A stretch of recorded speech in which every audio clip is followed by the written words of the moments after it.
We lose 200,000 tons of soil every hour. Every hour? Every hour. We lose a country the size of Nicaragua or North Korea of soil every year. We have 60 harvests left, according to the UN, before we run out of soil and can't grow food. No soil, no food, no humans. Hey everybody, welcome to Health Theory. Today's guest is Dr. Mark Hyman, a giant in the health and wellness space. He's not only written 11 #1 New York Times bestselling books on a wide range of health-related topics, but he's also the director of functional medicine at the world-renowned Cleveland Clinic. Additionally, he's consulted for the Surgeon General and testified before Congress on the issues of healthcare reform and functional medicine, and further proving that healthy living apparently makes you essentially superhuman.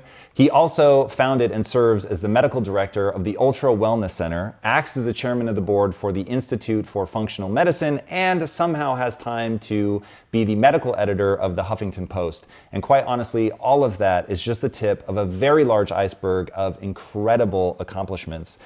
It really is crazy, dude, doing the research on you, like seeing how many things you're involved in, and it all seems to revolve around a couple of core things.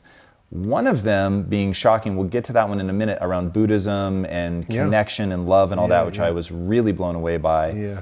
But the core notion of the body as ecosystem. Yeah. Talk to me about that. What does that mean Well, exactly? you know, I went to medical school and we learned about the body as a bunch of separate parts. There was your heart and your cardiovascular system, your GI system, your nervous system, and on and on. And there's all these specialties that are all siloed. And you go to the doctor and you have a whole bunch of different symptoms. And when you basically ask about, well, you go to the cardiologist, well, I got this rash. Oh, don't talk to me about that. I want to go to the dermatologist. Or you feel like a little depressed. Oh, go to the psychiatrist. And you've got a doctor for every interview. And the truth is the body is one ecosystem. And I discovered this by myself becoming really, really sick and having to reverse engineer my way to health. And I discovered this model of thinking that was basically a systems model. And it helped me to understand the root cause of disease and how the body works together, and everything is connected like a web. So when you pull on the right strings, you don't have to treat everything separately with multiple medications. You can get to the root cause and everything goes away. Now, one thing, so having lived through this myself with my wife and seeing how complicated it becomes when you start thinking of the body as an ecosystem, because she's had massive microbiome issues, digestive trouble. And which is where it all starts. Right? So we started trying to use traditional Western medicine. So it was like, okay, what is this? How do you, and maybe you walking us through what you did in your own life, because I know that you ran into a very catastrophic health problem. How do you begin to figure out what is the root cause and then actually take steps to repair? So functional medicine is basically a methodology. It's an operating system. It's a way of thinking differently about disease. And it's becoming a medical detective to connect the dots between all these disparate things. And so I basically look at a person's story and try to get a sense of how they got to where they are. So for your wife, I'd want to know, oh, was she born by C-section or vaginal birth? Was she Dude, you go all the way back to that. Bottle fed or breastfed? Did she take early antibiotics? Did she have a gastroenteritis, or was she traveling to a foreign country, or did something happen where her gut didn't develop properly? And then I want to know what other exposures she's had and whether she's exposed to toxins, heavy metals. So I ask a lot of questions. I want to know everything she eats, exactly her lifestyle, what she does, how she sleeps, exercises. So I'm looking at whether the body's in balance in these systems. So functional medicine has a map. We call it the matrix. Okay. And essentially, so we look at your genetics and triggering factors. We look at your lifestyle. Give me an example of triggering factors. So were you exposed to a moldy house? Like I got really sick living in a moldy house. I lived in China, got exposed to mercury. That's a triggering factor, right? You could have got Lyme disease. You could have eaten bad sushi and got something, So all that is relevant as a triggering factor. But then there might be predisposing factors like she had a gut that wasn't so great in the first place. She might have had, again, born by C-section, not a bottle fed, not taking antibiotics. And then we see where things are in or out of balance. When you have too much of the bad stuff and not enough of the good stuff that your body needs, sleep, exercise, nutrition, relationships, connection, love, meaning, all that stuff. When you have too much of the bad stuff, not enough of the good stuff, your body breaks down. So we look at these 7 systems and how they're in balance or out of balance. And that relates to all disease. So there's your gut, and they're all connected. They're not really separate. They're like a web, but we just break them out for the purposes of thinking about them. Right. So there's the gut and digestion, the microbiome. There's your immune system, we call it defense and repair, your energy system, how you make energy from oxygen and food, your detoxification system, how you process your metabolic toxins, environmental toxins, your transport system, which is circulation, lymphatic circulation, your communication system, which is hormones, neurotransmitters, messenger molecules that communicate, and then your structural system, which is everything from your biomechanical skeletal structure down to the structure of your cell membranes. And all those are influencing how you feel at any moment, influencing whether you're getting more disease or less disease. So when your gut breaks down, and the gut is really the central thing, because when your gut breaks down, everything breaks down. Because the microbiome is this extraordinary ecosystem of bugs within you that control a lot of what happens in your body. And when they're out of balance, you not only have digestive symptoms, but you can have everything from dementia to cancer to heart disease to diabetes to autoimmune diseases and lots more.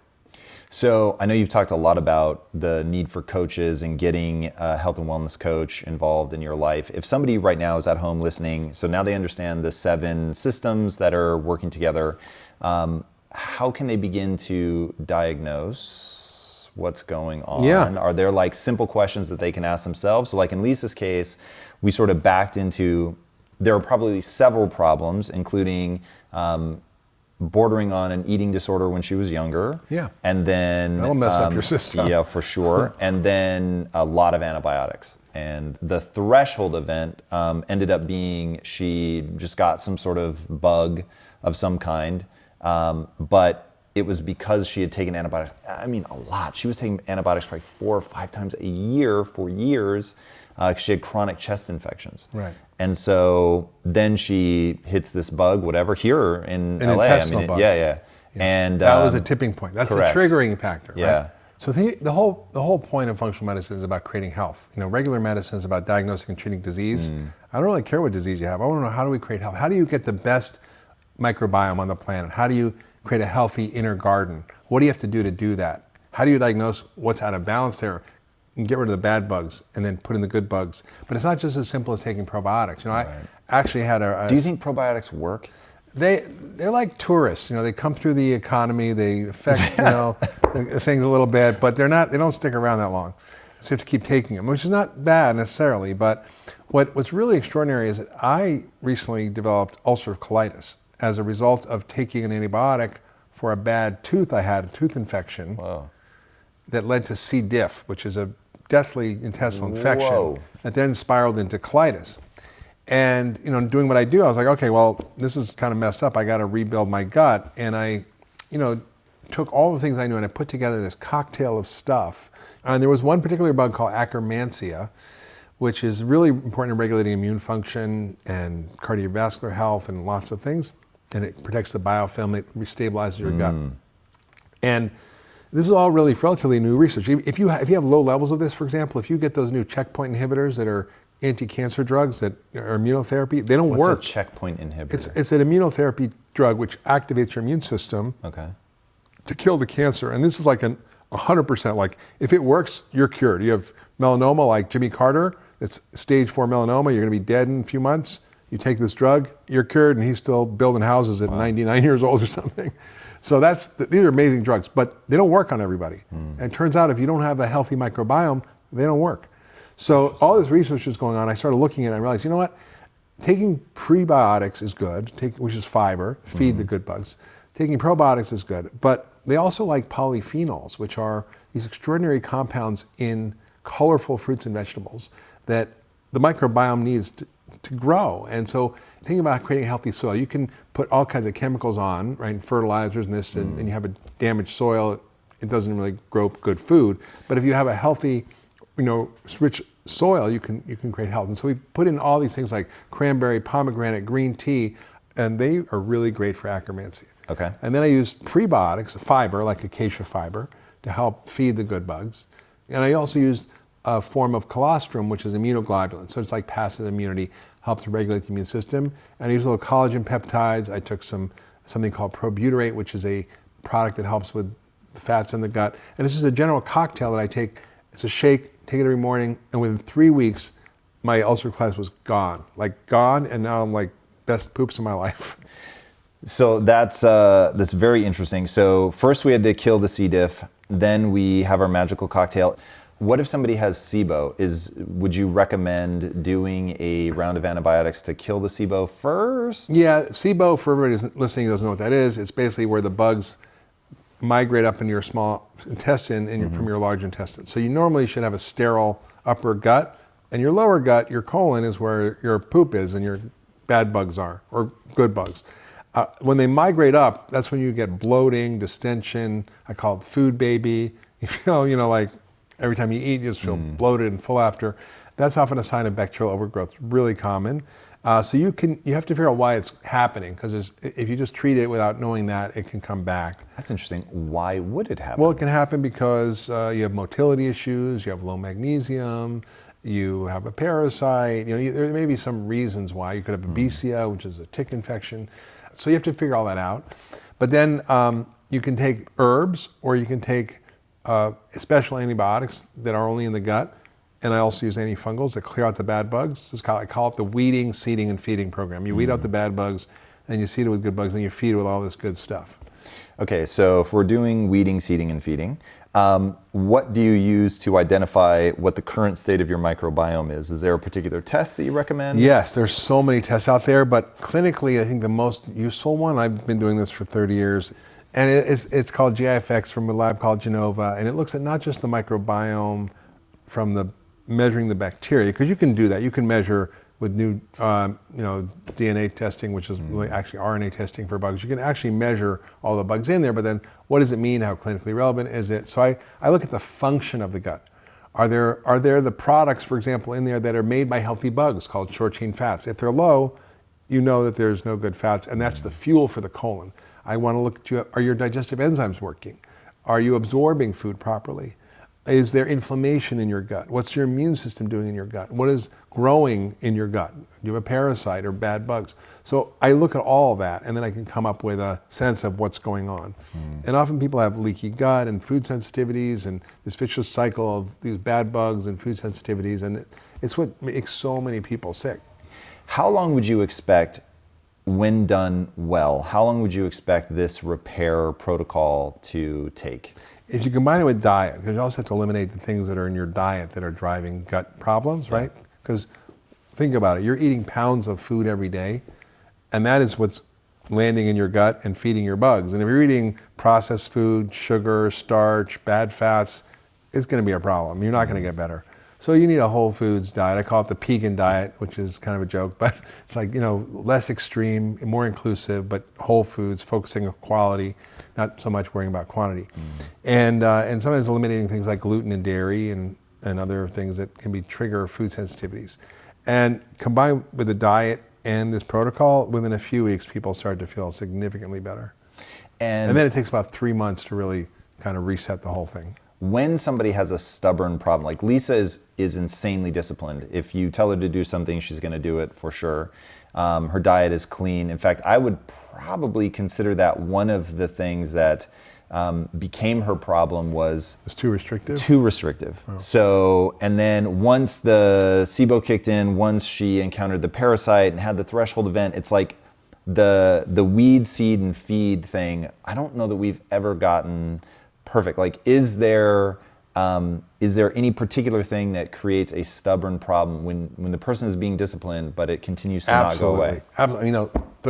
Almost 30 years ago, I had another problem, which was mercury poisoning, and that messed up my gut big time. And I got a triggering event, which was some bug I picked up somewhere in a lake in Maine, and then my entire gut broke down, and I literally had diarrhea, bloating, pain for years. Whoa! And I developed chronic fatigue syndrome. My whole system broke down. And it wasn't until I got rid of the mercury that my gut sorted out. So if she has mercury poisoning, if she's mold toxic, if she has a tick infection, some underlying thing, it can impede people getting fully better. Yeah. So now let's say that we've identified the problem, we've done the weeding. What should somebody be eating? So obviously in your new book, What the Heck? You go into, it's all whole food based. But there's obviously a lot of whole foods in the world, so what should people be aiming at? Well, here's the thing. There's so many diet wars. Nutrition is often based on ideology, not on good science. And there's so much conflicting information, and people are buffeted about by the media. One day the meat's bad, then it's good. One day eggs are bad, then they're good, then they're bad. I mean, it kind of makes people crazy and give up, and what a scientist doing, and it's just a mess, right? But I've been studying nutrition for 40 years, and I've been not only studying it in a book, I've been using food as medicine for 30 years as a doctor. And I'm humbled by it because I realize everybody is different. Everybody needs different approaches based on their genetics, their preferences, and so forth. But there are some common principles, I call them the Pegan principles, that are universal that no one will argue with. And I was sort of joking because I was on a panel with a friend of mine who was vegan. It was a cardiologist, another guy was a paleo doc, and they were fighting, and I was in the middle. And I'm like, well, if you're paleo and you're vegan, then I must be Pegan. And it was like just kind of a goofy joke. And I realized, wait a minute, they agree on about everything except where you get your protein from. So they all agree that we should be eating whole foods. They all agree we shouldn't be eating any industrial processed foods. They all agree we should be eating a ton of vegetables, lots of good fruit, lots of nuts and seeds, lots of good fats. Everybody agrees that. The things that are different are, should we have our protein from animals or from beans and grains? That's the only difference. And I thought, well, not everybody has a problem with beans and grains, and not everybody has a problem with animal protein. In fact, it can be a very important source of food for most people. The question is what, right? What grains, what beans, what meat, what fish? And so that's really what those principles are about. It's focusing on quality. So for example, do you want to eat a feedlot burger? Heck no, right? Because they're raised on grain?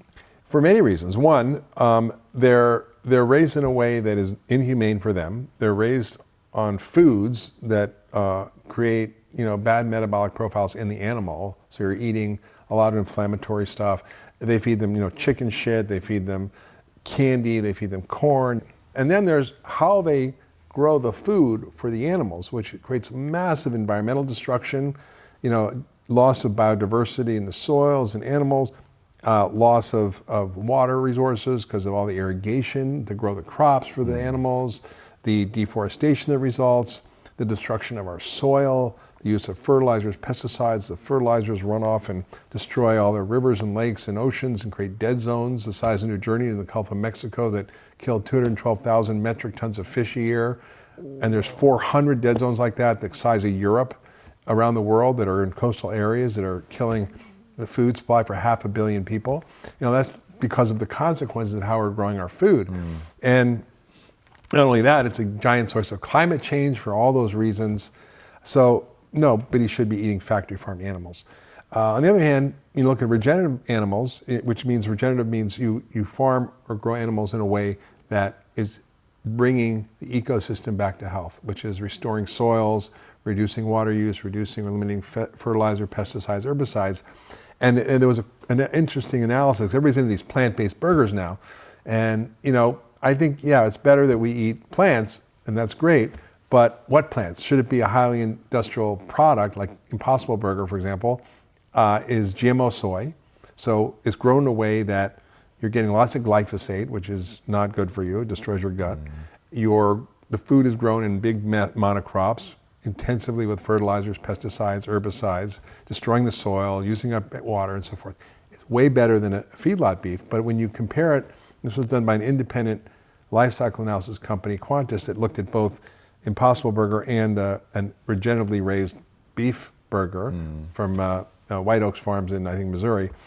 And they found that you literally had to eat one regeneratively raised burger to offset the carbon emissions of a plant-based Impossible Burger. To offset it? In other words, the soy burger added 3.5 kilos of carbon in the environment. The grass-fed burger took out 3.5 kilos of carbon from the environment.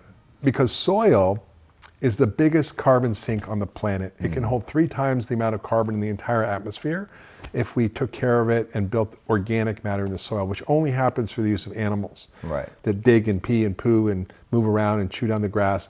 And that builds soil. And that doesn't use fertilizers, doesn't use pesticides, doesn't use herbicides, uses rainwater, so you're not using 1,800 gallons for every pound. It's called green water. And producing higher quality meat with high levels of antioxidants, high levels of omega-3 fats, better for the animals, and you're not destroying ecosystems. When you grow soy, you're destroying ecosystems. You're destroying the habitat of animals and rabbits and mice and birds when you're making these giant mega farms. So, I mean, probably eating a regenerative grass-fed burger is probably the most vegan thing you can do. So, it's like, and I think it's just, you get this false dichotomy, like all meat is bad or only vegan, or, oh, you should only, eat paleo. It just doesn't make sense, right?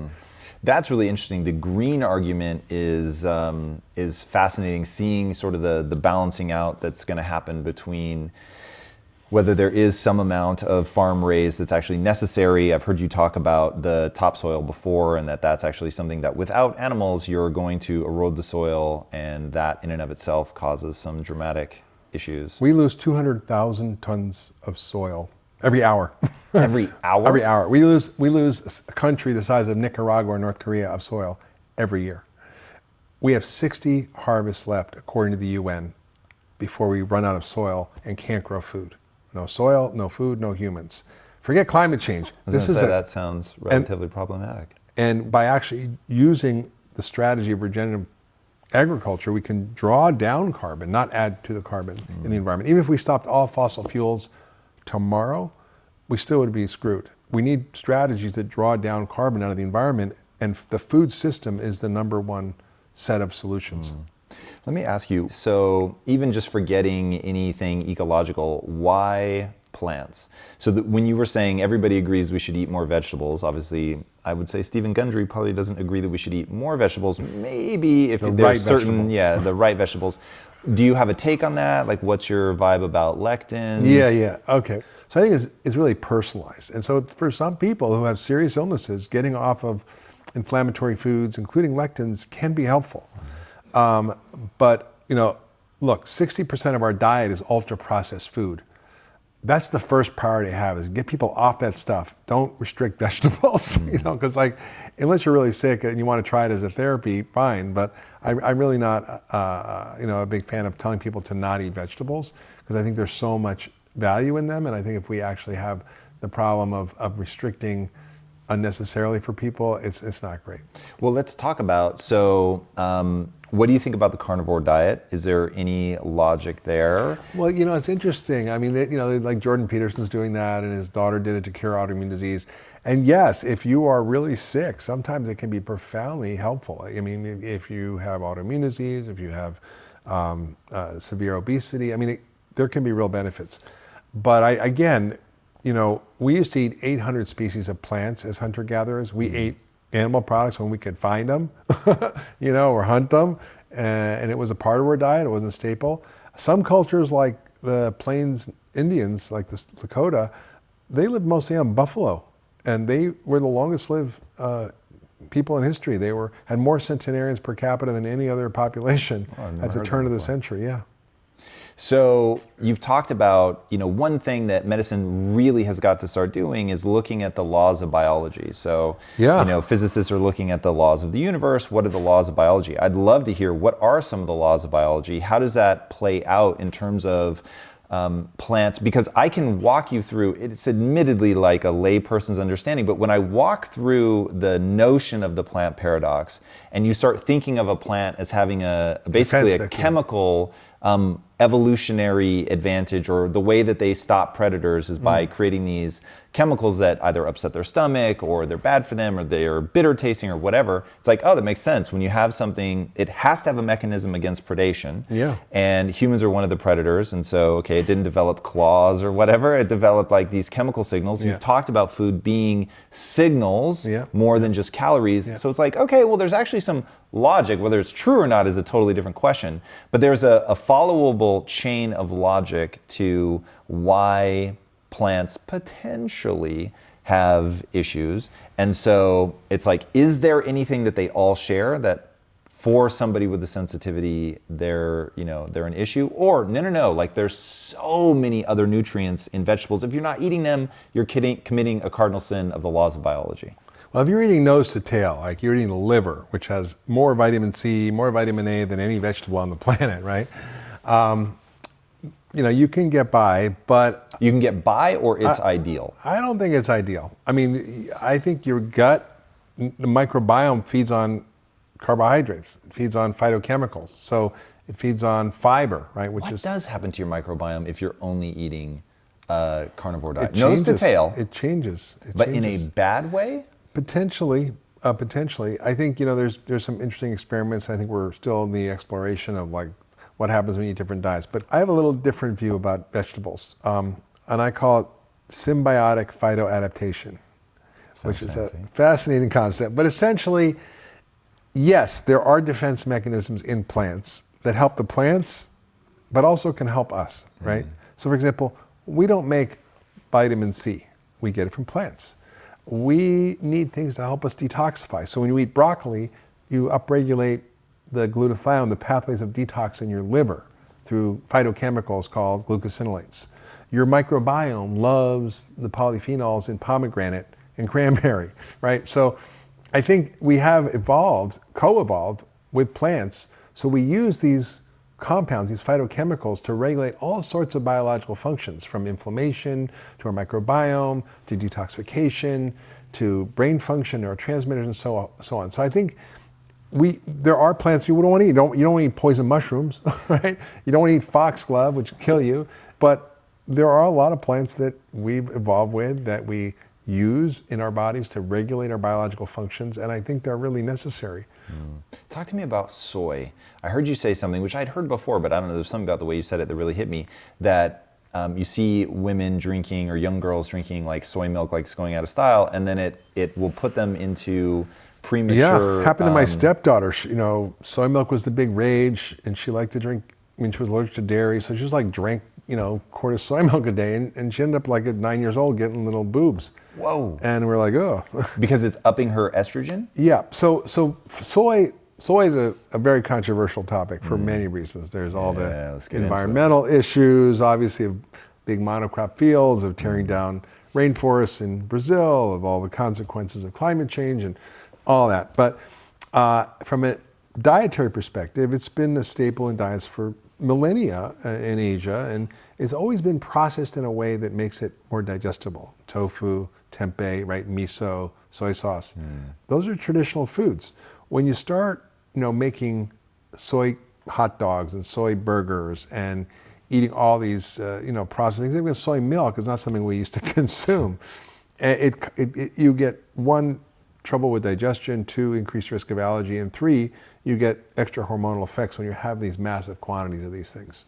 Yeah, thinking of food as a signaling molecule and then all the talk around soy, what is the mechanism that's happening that makes soy trigger an estrogen response? I've never understood that. Well, all food is information, not just calories. It's all information. It's instructions. It's literally like code that programs your biology with every bite. So at like an epigenetic level, it's in every level. So every bite of food you take can change your gene expression across a whole range of genes. So you drink green tea or eat broccoli, you upregulate the gene called glutathione transferase that helps you detoxify heavy metals, environmental chemicals, metabolic toxins.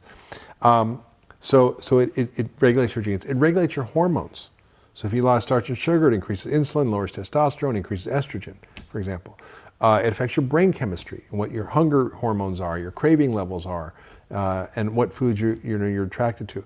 It affects your immune system. It regulates inflammation, or it's anti-inflammatory. It regulates your microbiome with every bite. So every single system of your body is regulated by the quality of the food you eat.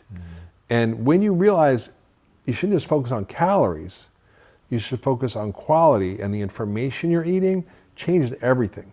So that's really what I have people focus on. And I think when people do that, then you have a different relationship to your food. You go, well, am I going to eat toxic information, or am I going to eat healing information? So if you were to put together a few groups of the sort of healing signals, what would they be? Like, what would be, if you were in investing, there's this thing called the all-weather strategy. And they say, okay, look, I'm sort of blindly talking to my grandchildren. I'm, going to pass away, and all I can leave behind is a strategy that will work in any environment. But if you had to just put together an all-weather eating strategy, what would the ideal, in air quotes, diet I wrote about it. I wrote a whole book about it. It's called Food, What the Heck Should I Eat? And it's about these principles, I call them the Pegan principles, and it's really focused on quality first, right?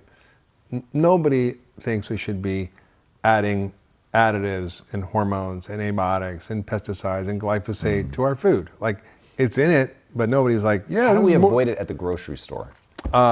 If you look at the label of something, if it has something you can't recognize, pronounce, then you shouldn't have it. Or if you don't have it in your cupboard at home, like butylated hydroxytoluene, which is in almost every processed food, is BHT. It's illegal in Europe. You wouldn't sprinkle that on your salad, would you? No. So that's a good rule. The second principle is, we should be eating a plant-rich diet, and across the spectrum, from fruits and vegetables to... Do you treat fruits and vegetables as sort of one and the same, or? No, it should be vegetables and fruit, right? So it's like, you don't want to be consuming only fruit, because that's full of sugar, and if you're diabetic or you're overweight or have issues, you might want to cut back on the sugary fruits or eat berries, which are less glycemic. Lots of nuts and seeds. Everybody agrees we should be eating lots of nuts and seeds. You want to soak them, reduce the lectins, that's fine. If you're going to eat beans and grains, pick low starch ones, right? And also... Give us a few examples. So like black rice, which is like the blueberries of rice. Quinoa. What does that mean? Well, the black rice is called the emperor's rice or forbidden rice. And it's full of these it's black. So anytime you see color in nature, there are polyphenols and phytochemicals in there. So it's got more antioxidants per serving than blueberries. And then you want to make sure, if you're eating, grains, the gluten grains are interesting. So most of the gluten we eat is wheat. It's 133 pounds per person per year. That's a pharmacologic dose. It is worse for your blood sugar than table sugar. Really? Yes. What? Yes. When you look at the glycemic index, which is how much the fixed amount of the food will raise your blood sugar, table sugar is 80, bread is 100. Whoa, I had no idea. Why? Because it's so processed and so quickly absorbed.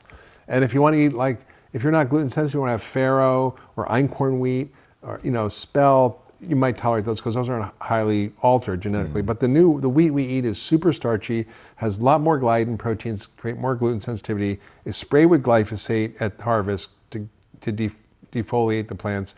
And it also has preservative called calcium propionate, which causes autism in animal models and is shown to cause behavioral problems in kids. So ADD, all that stuff, could be all the flour. So I'm not a big flour person, plus it's just like sugar. So if you want to have other grains, if you're not gluten sensitive, like rye or barley, that's fine. And then beans, again, lima beans, kidney beans. Look, 75% of Americans are overweight. So most people should be eating a lot of starch. And that, you have to eat 3 cups of beans to get the equivalent of 4-6 ounces of protein. So I have this lentils and things like that, which are lower starch beans, the zucchini beans, other kinds of beans. I talk about them in my book. And then if you're eating animal products, you want to eat animal products that are not going to hurt the animals, not going to hurt you, and not going to hurt the environment, right? So for beef, it should be regeneratively raised, ideally, which is hard to find, but you can actually get more and more of that around, and there's ways to do it by looking online to get it. Thrive Market is a great resource for regeneratively raised beef. And again, chicken should be pasture raised, pork and all that should be raised in ways that are more organic or sustainable. Fish, you want to eat fish that's sustainably harvested or sustainably organically aquacultured, because we over harvest the fish, and then we don't want to eat big fish that's full of mercury and tuna and swordfish. Just because they've lived longer? Well, what happens is the coal and all the fossil fuels go in the ocean, go into the algae, get stored in the algae. The little fish eat the algae, then the bigger fish eat the little fish, and it goes on up the food chain. And when you got a swordfish or a tuna, these are monster fish, and they bioaccumulated all this. And so you want to eat the right animal products. You want to eat the right grains, the right beans, the right vegetables, the right fruits, the right nuts. Give me the right vegetables. Are we just looking for color spectrum? So non-starchy vegetables. If you want to cut out nightshades and get rid of the lectins, that's fine. I don't care. But I love tomatoes. I'm not going to do that. And they don't make me feel bad. So there's no point in restricting your diet necessarily if you're not sick, right? Talk really fast, just because you mentioned that you eat nightshades, which are problematic for a lot of people. I've heard you say that your body is the best doctor. What do you mean by that? Yeah, exactly. So, man, you listen and watch my stuff. That's I'm impressed. So the whole idea is that you can listen to all the nutritional advice you want, but pay attention to how you feel. Your body's going to tell you. If you go vegan, and you stop having your period, you lose muscle, you feel tired, you're B12 deficient, you feel like crap, you develop autoimmune diseases, you gain weight, whatever, maybe it's not for you, right? I mean, I literally just did a whole analysis on a very well-known celebrity, and he's a vegan, and he's massively nutritional deficient, no omega-3s, extremely low vitamin D, extremely low B vitamins, extremely low zinc, selenium. I mean, it was frightening to see in a young guy how depleted he was. But other people, it works really well for. And then see how you feel. If you get rid of gluten and dairy, do you feel better, right? So I have people do a detox, essentially a dietary cleanse, which is get off all the junk, get off all the sugar, get off all the processed food, eat whole foods, get rid of gluten and dairy, even get rid of grains and beans for a while, and see how you feel. And if you don't feel good, try to add things back. If you feel amazing and your autoimmune disease goes away, your digestive problems clear up, your brain fog's clear, your migraines are gone, well, then that's probably a sign that your body likes that way of eating, Walk people through really fast your 10-day detox. Like, what does that entail? How do they take advantage? So one of the essential, therapeutic approaches of functional medicine is food is medicine. And in that thinking, one of the ways we treat people is taking away the most inflammatory foods. So gluten and dairy are number 1 and 2 for most people, for a lot of reasons. But then there's a whole host of other ones like eggs and soy and some nuts for people. So the 10-day detox essentially is whole foods based. It's high quality animal protein, lots of veggies, but non-starchy veggies. So it's extremely low glycemic. So there's not starch and sugar and flour. It cuts out grains, cuts out beans, cuts out fruit except for berries. And it's got a lot of good fats. Cut out fruit except for berries. Just you're trying to get. Well, the diet is designed to be like, it's not one size fits all, but it's close because it's low glycemic, so it helps you lose weight. It's anti-inflammatory. It fixes your gut, and it's highly nutrient dense, and has lots of fiber, lots of phytochemicals, lots of good fats. So it's high fat, low starch, and sugar. So it works for autoimmune diseases, for gut issues, for weight issues, for diabetes. I mean, I should show you this picture of this woman who literally had type 2 diabetes for 10 years, on insulin, heart failure, kidney failure, liver failure, high blood pressure, tons of medications, 65 years old, on her way out. She came into one of our group programs at Cleveland Clinic, went on the 10-day detox, took basic supplements like a multivitamin, fish oil, vitamin D, not a lot of stuff. And within 3 days, she was off her insulin. Whoa! In 3 months, she reversed her heart failure, her kidney failure, her liver failure, her high blood pressure, got off all her medications, lost 43 pounds, and in a year she lost 116 pounds and is off everything. Wow. And she saved $20,000 a year in co-pays for her medications because insulin's so expensive. And that was food. I mean, it was, she was seeing so many doctors, she was seeing the best in the field, and they were managing her disease. And I don't really want to manage people's disease. I want to get to the root of it. And for so many people, food is really the root. What I like about that approach is that it's a detox, right? So it's more about what you're removing even than what you're adding. And I find a lot of times, that's interesting. I want to hear more about that. Because what I find a lot of times is that people want to just add, like, oh, if I add broccoli to my Twinkie diet, that I'll be fine. So where do you think that balance is? Like, how much of this is a removal? How much of this is an addition? I think, we have the most inflammatory diet in the world right now. And all the diseases that people suffer from, whether it's gut issues, diabetes, cancer, Alzheimer's, heart disease, these are all inflammatory diseases. So the foods that we're eating, 60% of our diet is considered ultra-processed food made from corn, wheat, and soy, mostly in the form of white flour, high fructose corn syrup, and trans fats, or soybean oil now. And the people who eat the most of it are the sickest. And the people who eat it, for every 10% of your diet that's ultra-processed foods, your risk of death goes up by 14%. So we eat 60%. And so we have to get rid of that stuff that's destroying our biology, because it's like literally putting poison in our body. And our bodies don't die immediately. It's a slow, long, prolonged, painful death, right? Yeah. So it's taking out all that stuff. It's taking out things that are often inflammatory. Like the wheat we eat isn't the wheat that our ancestors ate, right? the dairy we eat is not the dairy that our ancestors eat. It's been highly altered through genetic breeding. It changes the quality, the fats, the proteins, the allergens in there.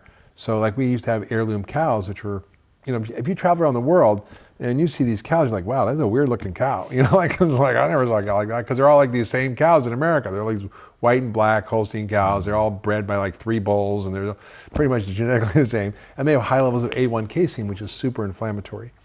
Whereas heirloom cows don't, or sheep and goat also have A2 casein, which is less problematic. Wheat, same thing. The way they've created the dwarf wheat, they breed the wheat for all these properties that are drought resistant, more starchy, and so forth. And the guy won the Nobel Prize for this. But the unintended consequences is when you breed plants, it's not like humans. You get your 23 pairs of chromosomes. Every human has 46. If you were a wheat plant and you have 46 chromosomes, and you breed with another wheat plant that's 46, you get 92 chromosomes. Right? Wow. And then what that means is you're making extra proteins, because chromosomes, genes make proteins, and you're making way more gluten proteins that are much more likely to cause celiac, which is why we've seen such an increase in celiac disease and gluten sensitivity. That's really interesting. Okay, one thing I want to go back to is where you started, and like your whole thing around love and community, and how if you really want to make change, it's about connection and getting other people that are around you to change their lifestyle as well, and then it self-reinforces. One, walk us through, like, how did you end up going so deep on Buddhist studies? What did you draw from that? Yeah. And then as you were having, not really a near-death experience, but I mean, you were in a risky place there the first time you had that medical emergency. Yeah. Like the peace that you had during that whole process, which I found very interesting. Yeah, well, I was always a weird kid. I always didn't really have any friends, just read a lot of books, couldn't really relate to anybody except grown-ups.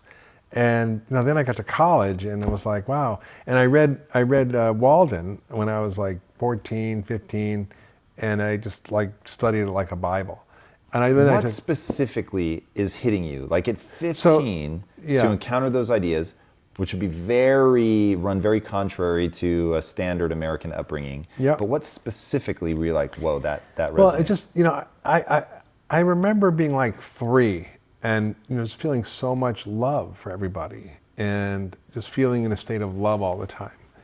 And I remember noticing how all the grown-ups were just so weird, and why were they so disconnected, and I always felt that sense of love. And I think when I began to understand what Buddhism was about, it was about understanding compassion and kindness and service, and also like wisdom.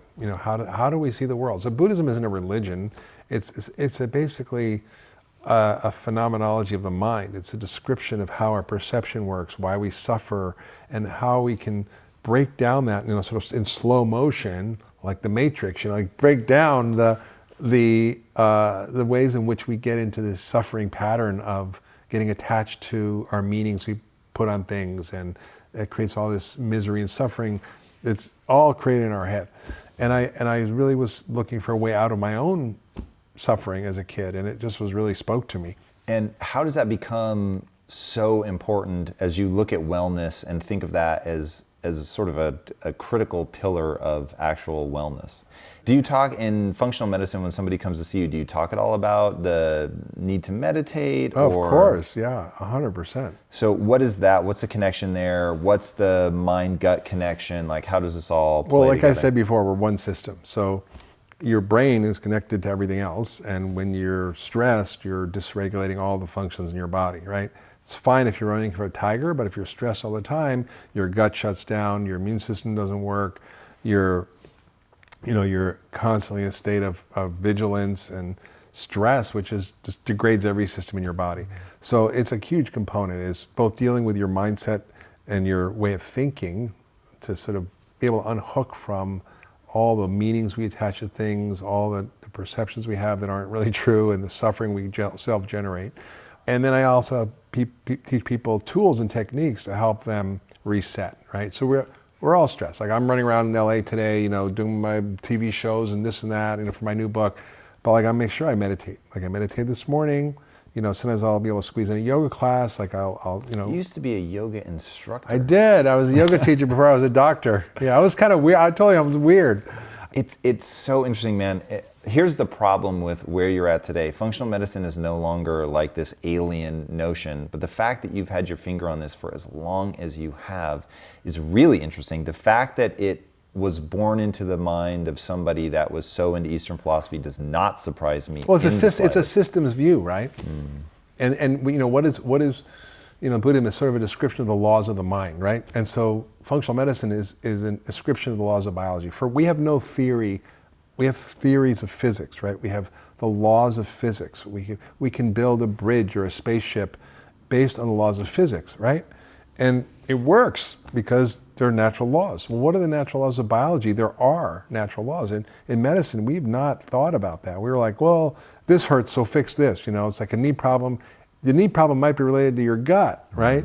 And how do we think about that? So functional medicine attempts to describe what are those natural laws, what are those essential elements. So when I look at traditional medicine, there's now 155,000 diseases. Whoa! If you look at your code book, it's ridiculous. And it used to be 12,000. They subcategorize them. To say you have depression, it's just the name of the disease. It doesn't tell you the cause of the disease. So functional medicine, what are those natural causes? And you can have a few natural laws that describe an immense number of phenomena that you see, right? So that's like the laws of physics, immense number of phenomena. So the same thing is true in biology. And functional medicine, I think, is an attempt to codify what those natural laws are, how the body actually works, how it's connected as a web, what are the root causes of diseases? And there's not many, right? It's stress, poor diet, toxins, allergens, microbes, and what are the things we need to create a healthy human? It's a short list: the right food, nutrients, balance of hormones, light, air, water, love, meaning, connection, purpose. Those are the things that we need to thrive. And you just take out the bad stuff, put in the good stuff, and miracles happen. Dude, that is such a powerful way to explain all this. Yeah. That was fucking amazing. Thank you for that. Where can people connect with you? They can go to drhyman.com. I've got a podcast, The Doctor's Pharmacy, which is killing it. I don't know why, but people love it. And, yeah. Very easy to answer why people love it. It's absolutely amazing. High quality, as is everything that you put out there. Dude, it's amazing. What you're doing is really, really extraordinary. I can think of few voices that would be able to match yours in this space. And so the fact that you've stepped out front and are doing all this is really incredible. Thank you. Just the knock-on effect with you getting involved in regulation and everything, I think it's we all gotta save ourselves here, because nobody's coming to save us. And I think we have to understand that our food system is generating most of the problems we see in the world: the chronic disease, the burden on our economy, our $22 trillion debt. A lot of that has to do with the food we're eating and how it's causing chronic disease. It's burdening our government, the climate change as a result from it, the environmental degradation, violence, poverty, injustice, malnutrition. I mean, it just goes on and on. It's all a web. It's all connected. Yeah. That's the beautiful thing. It's like functional medicine. When you see how it's all connected and not in silos, you can actually fix one thing and everything gets better, right? Yep. All right. If you could have people make one change that would have the biggest impact on their health, what change would you have them make? It's pretty simple. I mean, eat whole, real food. I mean, follow the vegan diet. Get my cookbook. Nice. I mean, it's pretty simple. I mean, I kind of laugh because I got paid a lot of money to tell people to eat real food. And I'm like, it's sort of obvious, right? I think it is a very effective answer. Mark, thank you so much for being on the show today. Thank you. Guys, go check out everything that he does. The books, he has so many. They're so good. You can literally pick them almost at random, but starting with the one that he just released, I think is a very good start. And then be sure to check out his podcast, The Doctor's Pharmacy, with an F. It is really fantastic. Everything that he does, I think, is incredible and is leading everything in the right direction. If you haven't already, be sure to subscribe. And until next time, my friends, be legendary. Take care. Thank you guys so much for watching and being a part of this community. If you haven't already, be sure to subscribe. You're going to get weekly videos on building a growth mindset, cultivating grit, and unlocking your full potential.